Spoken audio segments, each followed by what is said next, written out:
Hi everyone, Kelly here, and welcome to the 9th day of Bookmas. And today I wanted to share with you all of the book series that I completed in 2019. And I ended up finishing 11 series this year, or I guess at this point last year. And of those, I started all of them this year except for two. There was two that were started in 2018, and then I finished them up in 2019. And what I did is I took like all my ratings for the whole each book in the series, and I averaged them together and made the list from there. And I did tweak it a little bit because there was a few, when I think about the series as a whole, they might be, come up a little bit or lower down a little bit. And then I have them all in order of the one I like the least to my favorite series of the year. So let's get started with the one I liked the least. And this one, I don't own any of the books, and it was the Gemma Doyle Trilogy by Libba Bray. And this is a trilogy about a girl named Gemma Doyle who goes to a private school for girls, and it's a historical fiction, so I don't remember what time period it is, but anyways, they're at the school and she starts developing some kind of special powers, and she forms this group of friends, and yeah, so a lot of supernatural things happening, and it's also historical fiction issues going on as well. And I ended up giving all three of these books 3 stars. They were perfectly fine, entertaining, but nothing really memorable. But because even me telling you this summary, I'm not remembering much at all from the books, and so they weren't something that were going to stick with me. But what I give them an average rating because I don't think they're bad. They're huge books, at least the second and third are big, and they kept me entertained throughout those huge books. I just won't think about them again, but I'm glad I read them because the writing was really good. I just didn't feel, compelled by the story, but it makes me want to read more by Libba Bray, and I've heard more of her current series, like The Diviners, is a little more interesting, so I saw the potential in her writing and want to continue reading her books, but it got the lowest rating of all the series I read this year. And then next I have the Legend Trilogy by Marie Lu. And this is a YA dystopian series about 2 teenagers who are working on separate sides of kind of this country. So this is America in the future, and it's kind of split into 2 places. What is it called? The Republic and the Colonies. And one of the people is working for the Republic and one is working for the Colonies, and they're kind of at war. But then the teenagers meet and kind of connect and realize they might not have as different opinions of what should be happening in their government as they thought, as more secrets are unveiled and stuff like that. So this one I also gave 3 stars as a whole trilogy. Some books I liked more than others. I think that one, I don't think I rated them any higher than 3.5 stars, but then I rated one 2.5 stars, so it evens out to be a solid 3 stars all along. I think the problem with this book series was that I read this after it was popular, and I think that YA dystopian had its heyday, and sometimes it's hard to read those now with the same eyes that we did back then because they were new and it was a new concept. And now when I was reading this the whole time, I just kept thinking, oh, this is just like Hunger Games, and then this part is just like Divergent. And it's not Marie Lu's fault because she was writing at that same time, and if I had read these first, maybe these would be favorites instead of the Hunger Games, something like that. I can't tell. But for me, I was just kind of bored through a lot of it, and there were parts that were interesting. The ending was actually a lot better, I thought, than the first 2 books. I think I read, that was the one I rated 3.5 stars. That I thought that one had better pacing, where the first 2 books I was kind of bored a lot during it. So I probably won't think about this series ever again. But if you are someone that really likes YA dystopian and are still interested in that genre, then this is a popular one. And just for me, it was too much similar to other things, and I think I'm just over YA dystopian, at least the ones that came out all about this time. It's not the book's fault necessarily. Next, the trilogy I want to talk about is Binti by Nnedi Okorafor. And these are all short novellas. The third one is longer, probably about 3 times as long as this one is, the third one is. And this is all about a young woman named Binti, who is the first person from her community who gets the chance to study in outer space in another planet. And the first book is all her just traveling to that school, like on a spaceship. And then a lot of stuff happens, and then the rest of the series goes from there. I don't want to give any spoilers for that. And I loved this first book, like really enjoyed it. I loved listening to it. I enjoyed Binti as a character. I liked her interactions with other entities that come about in this book. I just really loved it. And then I didn't love the other two, like really didn't love the third book. Like the second book had a lot of good parts in it. And then the third book, I think I gave it a 2 stars. I just really didn't like it. So I'm gonna say as a whole that I would give this trilogy 3.25 stars. So a little above average because I love this first book so much. And this is the only book I kept. I got rid of the other 2 because this is the only one I would probably read again. And I do think that you could read just this first book and not continue, but you know, you could choose for yourself. Other people like the whole series. I personally will just probably reread this book and keep it and cherish this story, but not go to the rest of it because I was just really disappointed in the way the series wrapped up. Next is a trilogy that I do not own any of the books, and that is the Palace Chronicles by Margaret, Peterson, Haddix. This is a middle grade kind of fairy tale-like series. The first one is called Just Ella and follows Cinderella basically after the story of Cinderella. So like now she's engaged to this prince. She barely knows him, you know, since she's only spent a couple days at a ball with him, and then kind of realizes that maybe she doesn't want to be a princess after all, and maybe their relationship isn't the forever type or whatever. So it's kind of like what happens after that. And then the next 2 novels are actually companion novels, so they each follow a different girl and kind of similar themes of discovering who you are and kind of going against maybe what the traditional fairy tales tell women they should be. And I am giving this series overall a 3.5 stars because I do think that it is, at least the first 2 books are better than average. Like I really enjoyed Just Ella. I thought it was a great like continuation of Cinderella. And the second book I liked fine. I thought it was above average, but the third book I did not like. It was basically a traveling story. I didn't enjoy the character since we were following a different character. So if I would ever reread this series, I probably would only read Just Ella. Since they're companion novels, you don't have to read all 3 of them.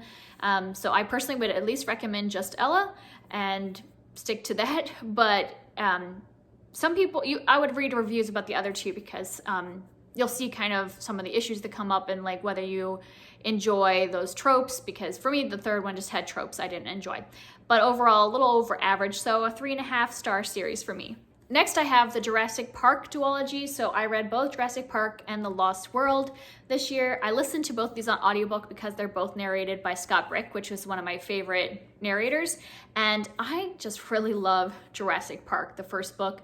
I think it's just a lot of fun. I mean, who doesn't love Jurassic Park? I mean, dinosaurs, there's action, there's a lot of science going on. Sometimes it gets a little too sciencey for me, but like listening to it, it helps me get through the science parts, but like so much fun, really enjoyable. So yeah, I love the first one. Second book, not so much. I think that this did not need to be a series, did not need to be a duology. That he, like in my opinion, it's like he wrote this just because he made so much money off of Jurassic Park and wanted to continue the story, because this book is completely unnecessary. The plot is, one, very similar to the first book, so you would think, and some of the same characters are in it, so you're like, you would think those people would have learned from the first one, you don't mess with dinosaurs, but no. And it just like one thing after another that I was just rolling my eyes at and thought was ridiculous. So because I loved one and pretty much hated the second one, I'm going to call this a 3.5 star series because I think Jurassic Park's amazing. It's above average, but I don't think you necessarily need to read this one, my opinion. I know I say that a lot. I'm like telling you all these series you should only read the first book of, But that's just my opinion. Sometimes people make a really great first book and then they like ruin it by writing more. And that's what happened with this one. I feel like I need to go back and read Jurassic Park just so I can like cleanse myself of the Lost World. Next we have the Europa duology, which is The Great Hunt is the first one, and The Great Pursuit is next by Wendy Higgins.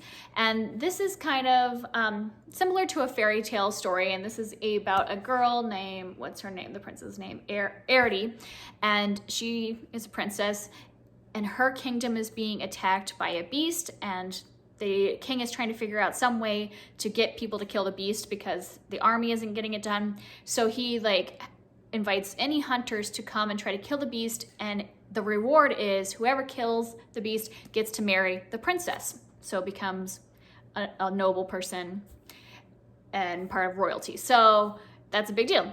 I thought this was so much fun. Like, the first book was just a blast to read. I've actually read it twice. I read it once in 2018 and then once in 2019 so I could continue. And I just love the romance in here. It's really a sweet romance, or in my opinion, it's got the tropes I enjoy. So it's like an enemies to lovers kind of romance. Some people might think it kind of instant lovey, but I enjoyed their chemistry. It also has all the adventure from the hunting of the beast and stuff, so it keeps it going, the pace going. It's a lot of fun.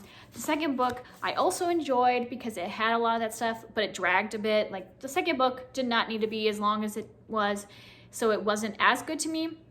So altogether, I'm going to give this a 3.75 because I definitely enjoyed both books. I just don't think they're necessarily to the level of like 4 stars and above, but it is solid, enjoyable, entertaining read. I'll probably keep these, and someday if I want just a fun, quick romance with some adventure, I would pick these back up. I did enjoy them. Next I have the Winners Trilogy by Marie Rutkoski, and this one I only have the first book, which is The Winner's Curse, and the last book, which is The Winner's Kiss, and there's The Winner's Crime in between.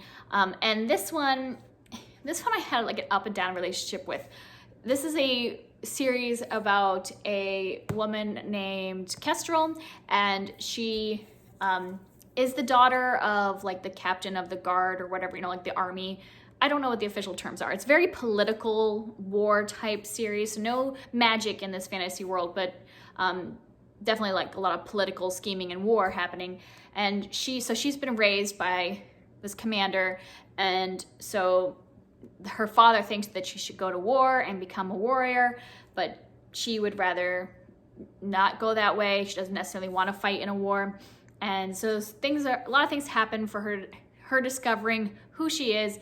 She gets herself kind of mixed into the fighting, but not necessarily fighting way, more of a strategic way. And so a lot of ways she's using battle is strategizing about the battle and behind the scenes and deciding how to defeat the enemy and stuff like that. So like I said, a lot of political stuff, a lot of war. I loved the first book. The romance in it was really angsty, but like in a good way, and a lot of fun. I loved Kestrel's character throughout the whole series. She had a great arc. Like, I just feel like both of the main characters really changed a lot over the series, but changed in ways that still felt true to what was happening to them. Because sometimes people change in a series and you're like, that doesn't seem genuine at all, like what they're choosing to do. But the stuff that happens in here, it's like tough stuff. I mean, this is all war and things happening that change the characters, but change in a logical way. That I really enjoyed the growth, but I found the middle book to be kind of excruciating to get through. It just had really big middle book syndrome. I hated the romance in the second book. I hated like most everything in the second book. I think I gave it 2 stars, where these were both 4 stars and above. And so I don't know if this would be a series I would ever return to, because I don't think I could slog through that second book again. But I can now like kind of put that out of my mind and remember like the character arc and like enjoy Kestrel, and recommend this to other people that would enjoy a strong female that uses her strength through her mind. And good characters. So I think I'm going to give this one overall 3.75.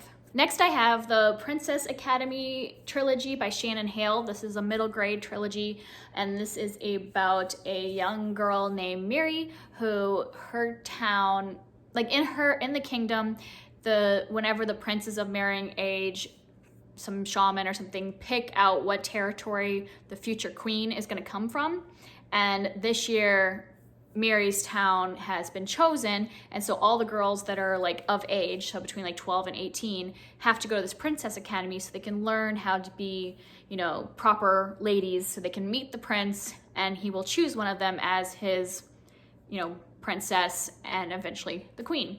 And I just adore this first book. Mary is such a sweet character. I love her. I love her interaction and friendships that she makes. I love the whole atmosphere of this first book. You know, it takes place in this mountain village and then at the academy, and I just love everything about this book. This is a 5-star book, but I don't love the whole series. Like, the second book was kind of boring, and the third book was a good conclusion, and I felt like we got our Mary back. I felt in the second book, Mary kind of, her personality disappears, and in the third book we get that personality back, and it's a good conclusion. But I can't say this is a 5-star series overall, but Princess Academy will always be one of my favorite books. This first one, you could read them without reading the whole series. Like, this doesn't have a cliffhanger. You could read this as a standalone.